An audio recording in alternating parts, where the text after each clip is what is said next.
paglalakbay ng inyong diwa.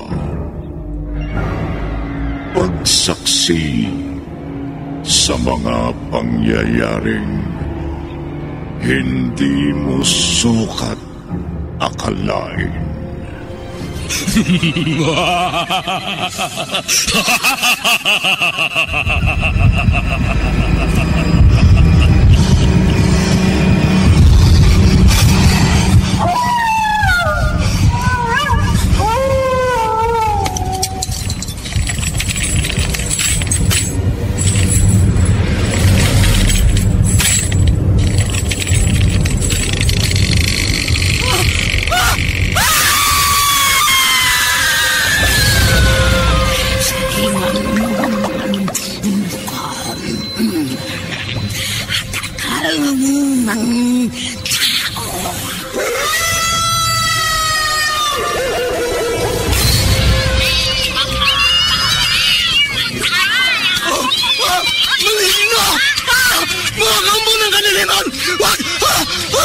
Huwag kayong lalapit sa akin!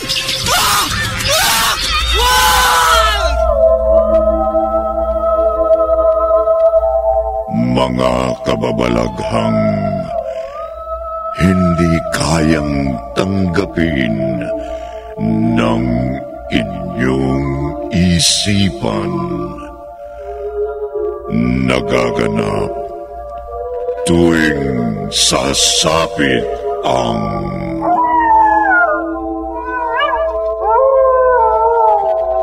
gabi ng lagi.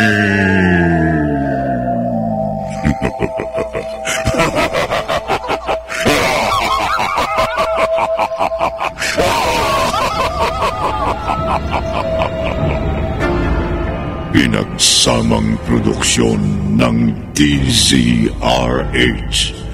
at Star City.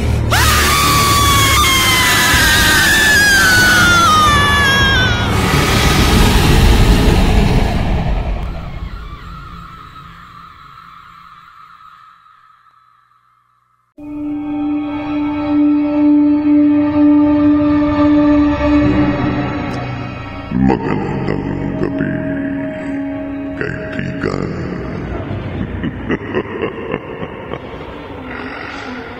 Isang dalagang kasambahay si Beth.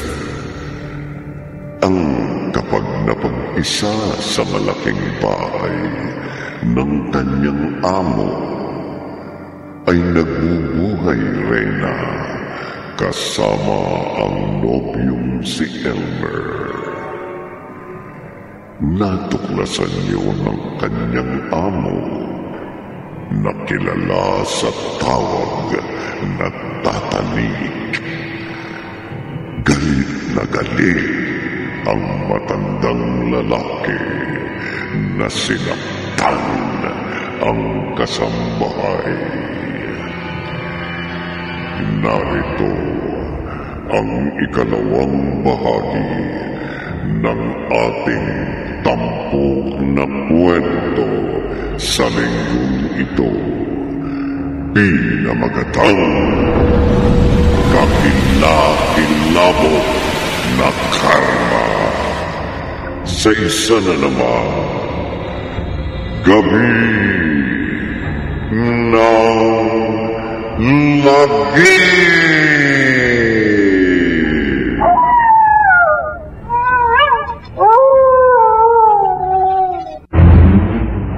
Walang yakap! Kahit bumagsak ka pa sa sahig at hindi makagulapay, tatadyakan pa kita! Traitor!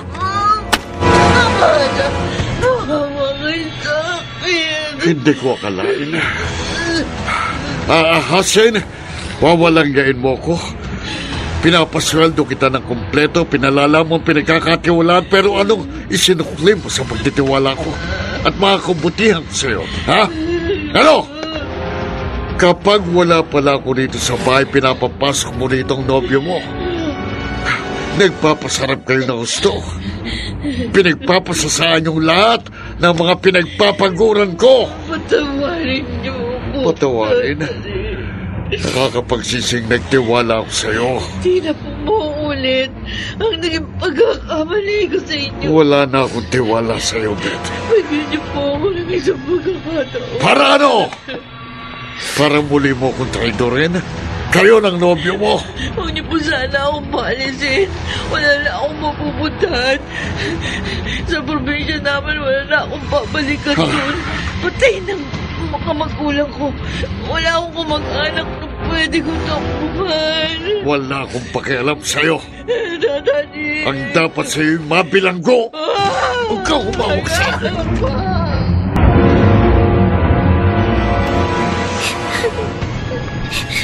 Joy, anak. Huwag kang umiyak. Hindi ko po mapigil na hindi mapaiyak kay Tay. Dahil po sa malaking awa ko, inay. Baka magising ang inay mo. Kahit po nakatulog siya, matapos natin siyang dalhin dito sa public hospital. Bakas pa rin po sa mukha ni inay ang paghihirap sa sakit niya. At ang payat-payat na po niya, oh. Halos batot balat na siya. Kaya nga po naaawa rin sa kanyang ibang pasyente at ang ibang dalaw na narito sa charity ward. Kaya nga bantayan mo muna ang inay mo, ha? Aalis na muna ako. Saan po kayo pupunta? Hindi ko alam. Pero kahit saan pupunta ako, kahit kanino lalapit ako, isa sa isang tabi ko muna ang iya. Makadilayan lang ako na pambili ng mga gamot ng inay mo. Anak, ayokong lumubha ang sakit ng inay mo. Ayokong mawala siya sa atin.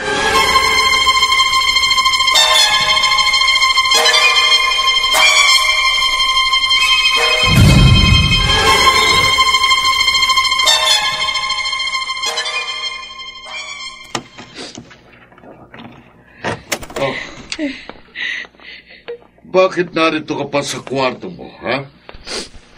Tata Nick, nakikiusap ako sa inyo. Nagmamakaawa. Ang inaasahan ko, hindi na kita makikita pa sa bahay na ito. Lumayas ka na rito. Sabi na po. Tumawag na ako sa agency. Bukas, may makakapalit ka na sa pagiging kasambahay dito. Kung talagang hindi nyo na ako mabibigyan ng isa pang pagkakataon at hindi nyo na ako mapapatawad, sige po, aalis na ako dito.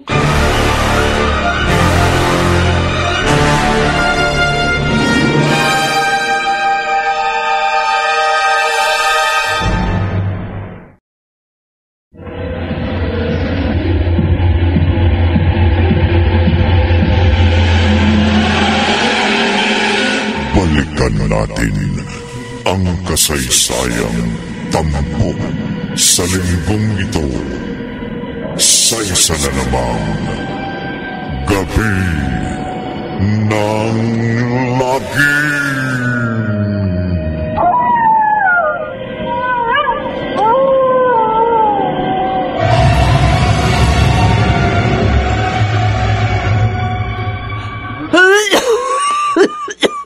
Inay, ano ba na naman po kayo? Hagorin mo ang dibdib at likod ko, anak. Ayan po.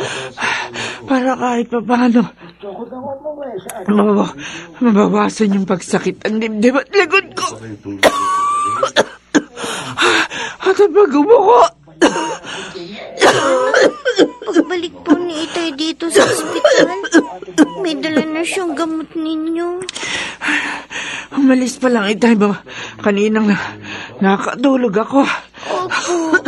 Gagawa daw po siya ng paraan makabili ng gamot ninyo.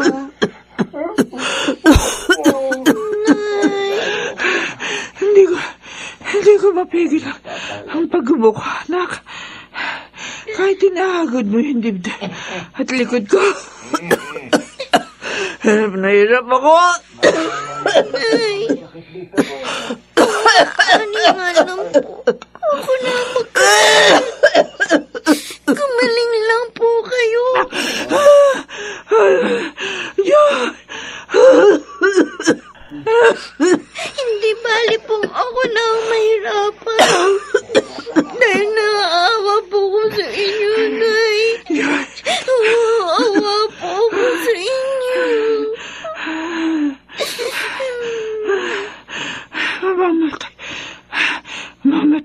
yata ako sa sakit ko.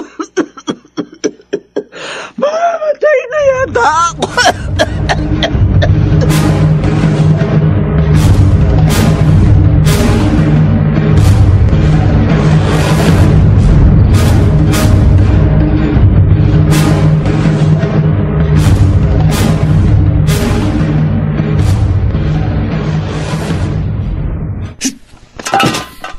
Buti nakagawa ka ng paraan na makapag-load sa cellphone mo, Elmer. Tatawagan kita. Pinalayas ka na pala ng amo mong gurang, ha, Beth? Oo nga eh. Kaya nga nag-iimpakay ko ng mga damit ko. Paano? Nabisto nga niya kapag wala siya dito sa bahay. Pinapapasok kita dito. At nagbubuhay hari at Trey na tayo. Sinaktan ka na niya. Pinalalayas ka pa. Dami ko nga pasa sa mukha at katawan. Dahil sa mga sampal at tadyak sa akin. Kaya nga sa ngit-ngit ko nasipa akong basyong lata dito sa kalye. Sa tagal na ipinagsilbi mo sa gurang na amo mo, hindi tama na saktan at palayasin ka niya. Makagaganti rin ako sa kanya. Elmer! Kung nakita ko lang ang pananakit sa'yo ng gurang na yan, baka kinatay ko na siya.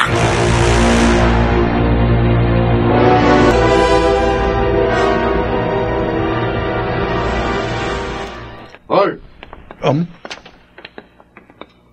Anong ginagawa mo rin sa labas ng gate? Wala. Anong wala? Buwaba ako ng bahay at lumapit ako dito sa gate. Dahil namumukhaan kita eh. Ikaw ang nobyo ni Beth, hindi ba? Tatanik. Hindi ka makakapagkaila. Ilang beses ko nang nakitang kausap ka ng kasambahay ko dyan sa kalye noong mga nakarang araw. Kapal naman ang mukha mong magpakita pa rito. Ha? Sinaktan niyo palang girlfriend ko. Kulang pang ginawa ko sa kanya. Tapos, pinalalayas niyo pa. Dapat nga ipinakulong ko siya. Kayong dalawa. Dahil kapag wala ako dito sa bahay ko, nagpapakasarap kayo rito, nagbubuhay honey train na kayo, mga walang iya kayo. Huwag niyo akong murahin. Lumayas ka rito. Kung wala lang gate na nakapagitan sa atin, baka nasa pa ko na kayo dahil sa ginawa niyo sa girlfriend ko. Kapag hindi ka pa lumayas... Anong gagawin niyo? Kapag hindi ako malis? Ha? Tatawag ako sa presinto. Ha? Ipapupulis kita ngayon. Ipakukulong kita.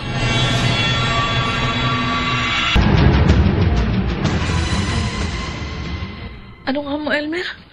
Mamayang hating gabi, papapasukin kita dito sa bahay ni Tata Nick. Oo, Beth. Kaya tinawagan kita. Nandito amo ko.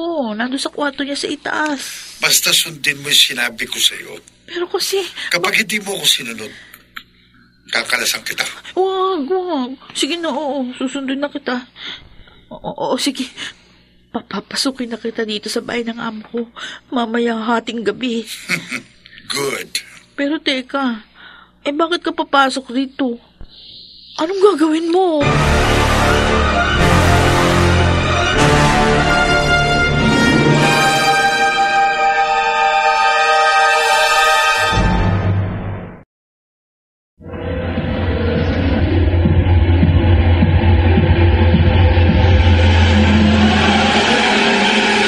Balikan natin ang kasaysayan. Tampok sa linggong ito sa isa na namang Gabi ng Lagim.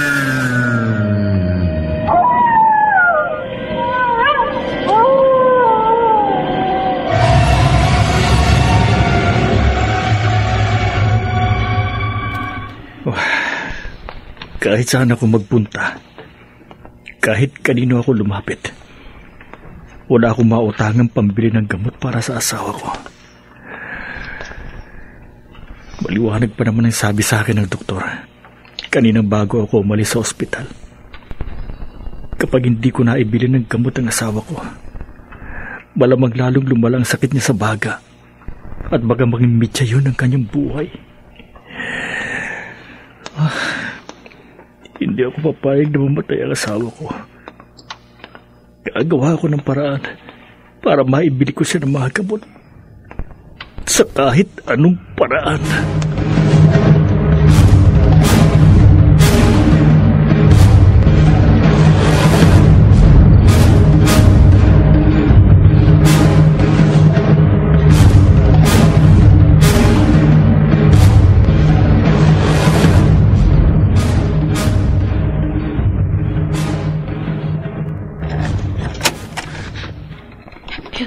Elmer. Okay na, Bet. Nabuksan mo na, Kate. Nakapasok na ako dito sa bahay ng amo mo. Pwede ka na magbalik sa kwarto mo. Teka muna, ano ba talagang gagawin mo dito sa bahay ni Tata Nick?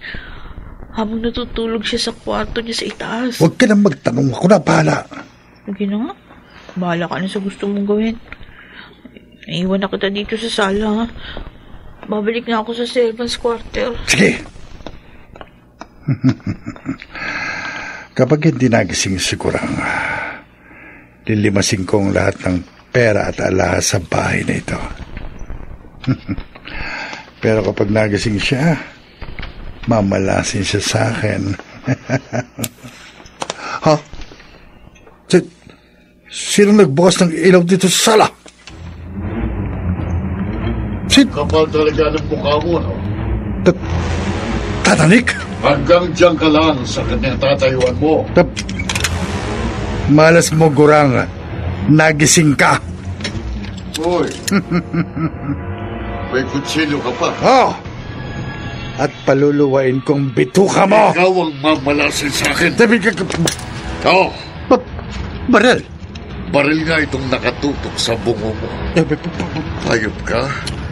Bago mo akong madisgrasya, pasasabugin kong utak mo!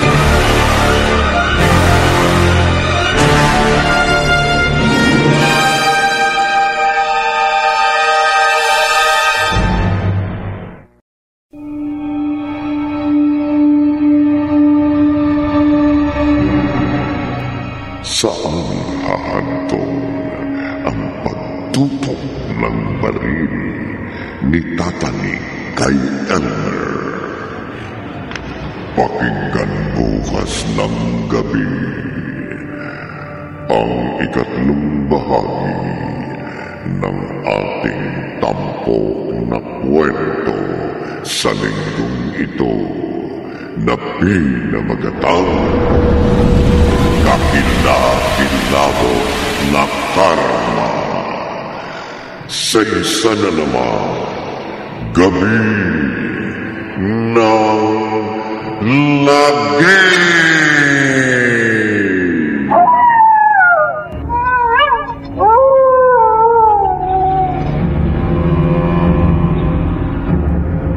Mga nagsiganap, Bobby Cruz, Rosana Villegas,